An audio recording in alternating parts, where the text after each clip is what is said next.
vaginal ultrasound examinations for women who wanted to get an abortion. If people hear about this, read about this. Actually, the governor just backstepped on it and said, but the opponents of the bill were saying it's rape.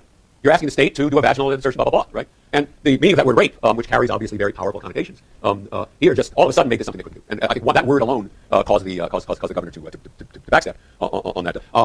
I get calls because I do dictionary stuff and other stuff about words. There's the PolitiFact. You know that site that they're the ones who go out and say, tell you when politicians. It's a busy time for them now because all these people are saying things. Now I got a call a couple of weeks ago that Gingrich was made. Was brought up on ethics charges in Congress, as you all know, and he was made to pay the costs of the investigation. He had to pay a couple $100,000 to resolve the matter. And people were in the press, and his opponents were saying he was fined by Congress. And the Gingrich people were saying, no, if he had to pay costs, it wasn't a fine. So you're wrong to say that it was that it was a fine. And they asked me about it, and I did not go to the dictionary. I didn't go to a legal dictionary to find it out. I did what Johnson would do. I went out and looked at how this word was used. In particular, I looked at law, Supreme Court decisions, and legal briefs and statutes and so on, because those are the people obviously who would go to who are authoritative about the word fine. And I saw a number of Supreme Court decisions which would say he was fined for the cost of the case, something like that. So obviously, fine can be used in a much more general way to cover not just a penalty, but the cost of the case. That's so when we actually ask about the words that we care about, by and large, are not ones about which dictionaries are particularly expert.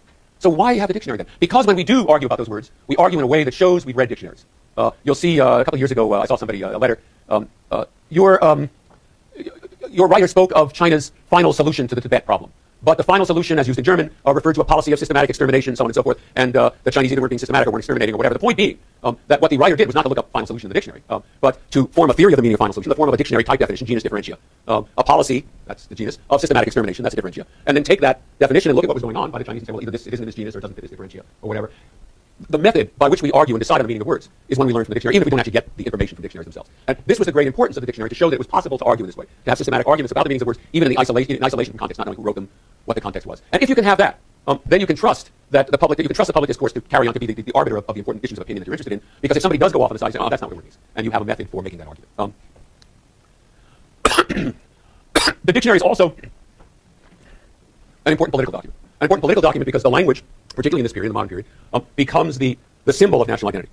In most of the nations of the nation states that emerge in the 18th and then particularly in the 19th century, linguistic nationalism is an important element. It still is throughout Europe. In Slovakia, there's about a 10% Hungarian minority, Hungarian-speaking minority. The Slovakians keep passing laws that say all Hungarian names have to be Slavicized, given Slavic spellings.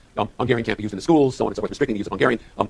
There's lots of debate over that. It's the situation in Romania. It's the situation in many parts of Europe today. The Basques in northeastern Spain, the Catalans in Catalonia in Spain, in many parts of Europe and in many parts of the world, a national language is the predominant symbol of national identity. And the first thing that happens when these new nations emerge, like Finland, they want a dictionary. They want to purge the language of foreign words. They want to purify the language, and they want a dictionary of the language. When I was a young man, people in what's used to be called Yugoslavia spoke Serbo-Croatian. One language. Depending on where you were, it was written one alphabet or the other. Cyrillic in Serbia, Roman alphabet in Croatia. There were differences in words, but no more than, between me and Paul. He thinks that part of the car's up on it, and he wears his jumper to school, and all this bizarre stuff. And Swedes, right? Swedes. The vegetables are Swedes. Rutabagas are Swedes. I think it's bizarre. So there are differences between us, but we nonetheless manage more or less to communicate, and we certainly think of ourselves as speaking the same language. In the former Yugoslavia, that's how people thought about things, until Yugoslavia fell apart. And at that point, all of a sudden, Serbian and Croatian become separate languages. In fact, in both countries, there are academies sitting there writing as many dictionaries and rules as they can to make them just as different as they can, because they're separate languages. Language, again, is a dialect with an army and navy, right? It's not a linguistic notion. It's linguistic, but it's also a political notion. So language and the dictionary as a representative of language are the crucial elements of national identity. 1776, the United States declares its independence, what will become the United States declares its independence from Britain. And what's the first thing people start to think about? Well, we're not going to speak the same language as that lot. William Thornton, he's from Philadelphia, architect, patriot. You have corrected the dangerous doctrines of European powers. Correct now the languages you have imported. European powers meaning the English. The American language will thus be as distinct as the government, free from all the follies of unphilosophical fashion. Unphilosophical means is an allusion to the Enlightenment. We're going to be the reasonable people, like Enlightenment, not the prisoners of all these old religion-infused feudal institutions that we're breaking off from, and resting upon truth as its only regulator. That could have been written by one of the philosophers in France. Noah Webster, very interesting character. Studies of the church is the motor force more than anyone else in the drive to create in the United States a new language that will be separate from that of the British, from the changes in civil policy, manners, arts of life, and other circumstances attending the settlement of America, the English colonies of America. Most of the language of heraldry, hawking, hunting, and especially that of the old feudal and hierarchical establishments of England will become utterly extinct. Much of it already forms part of the neglected rubbish of antiquity. Just in the course of living a different life with different institutions, a different social system, the languages will grow apart, and they will be separate languages. And people, Adams and Jefferson and so forth, are all followers of this, adherents of this notion. We will speak a separate language. People call it America. Some people call it Freedom, I think. It's given different names. But we're going to wind up speaking another language. To make the point. Yeah, that's right. And tell me your name is Sylvia, right? Yeah.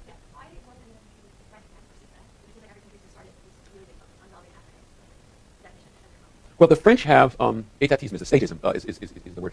There's a tradition in France, from Richelieu to Sarkozy, that remains, through all the different regimes and shades of government, that remains fixed of state of this powerful central state. And the idea of the state is playing a role in culture.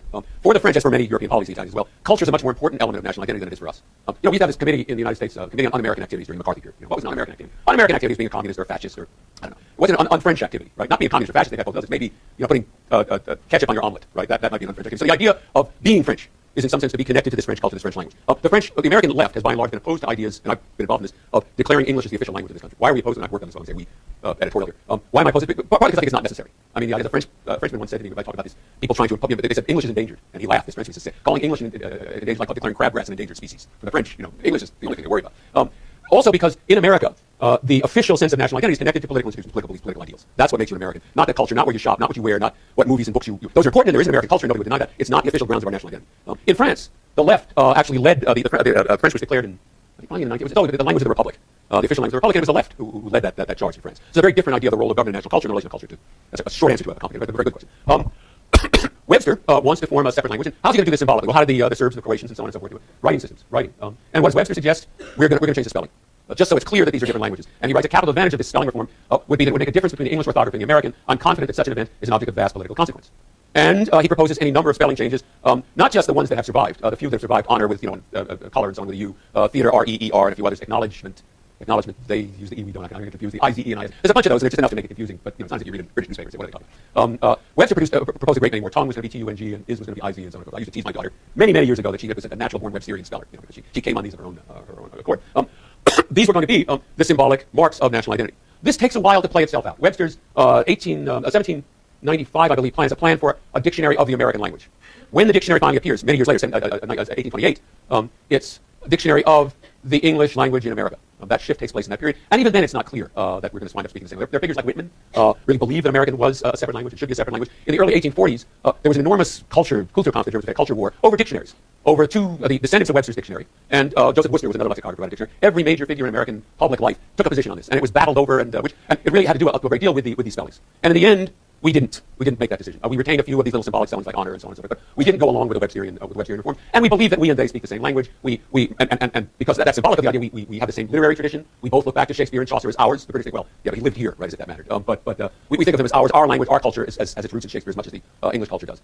So this didn't happen, but it could have happened. H.L. Mencken actually believed in the American language. He's an American writer, critic, gadfly of the very important figure of the early 20th century. But it still comes up. There's also a political impetus behind the writing of the Oxford English Dictionary. I already spoke a bit about how it was done with all these people collecting citations. How many people here have used the Oxford English Dictionary? That's great. Having it online is the most amazing thing. I have this when I was a graduate student in linguistics at the University of Pennsylvania. I was in the bookstore one day and said, we have a copy of the Oxford English Dictionary for $200. Don't try to bargain this. It was very cheap. And I rushed it. I said, just that much money in my checking account. I bought it. Got the thing home, and I still got it sitting there. And fortunately, the dictionary went online before my back was destroyed, because these big volumes you're pulling up and putting down, going through them and so on. So I still have it on my shelves, but I don't consult it anymore. The idea of having it on, being able to just pull it up whenever you want is an amazing resource.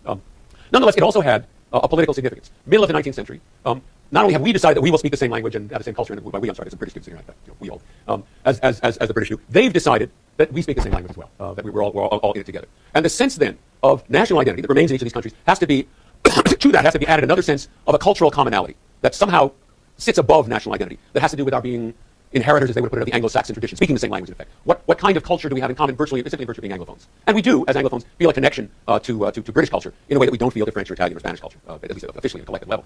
Richard Chevenix's Trench, ultimately Archdeacon Trench, one of the great motor forces of the Oxford English Dictionary, writes in his proposal, this is the essay that leads to the creation of the Oxford English Dictionary, we could scarcely have a lesson in the growth of our English tongue, we could scarcely follow upon one of its significant words without having unawares a lesson in English history as well, without not merely falling upon some curious fact illustrative of our national life, but learning also how the great heart which is beating at the center of that life was being shaped and molded. The idea being that we're going to locate the genius of the English love of liberty and all of these notions, not in our national culture, but rather in this common language that we share. That will in some sense be the bearer of that. And it's a notion that survived. It survived and was very important in the beginning of the 20th century when there was a period of linguistic nativism, and people said, we can't allow these foreign languages to be spoken in America because, why? In 1919, the Nebraska Supreme Court rules, constitutional by the state constitution, a law that prohibits the teaching of any foreign language before the 9th grade.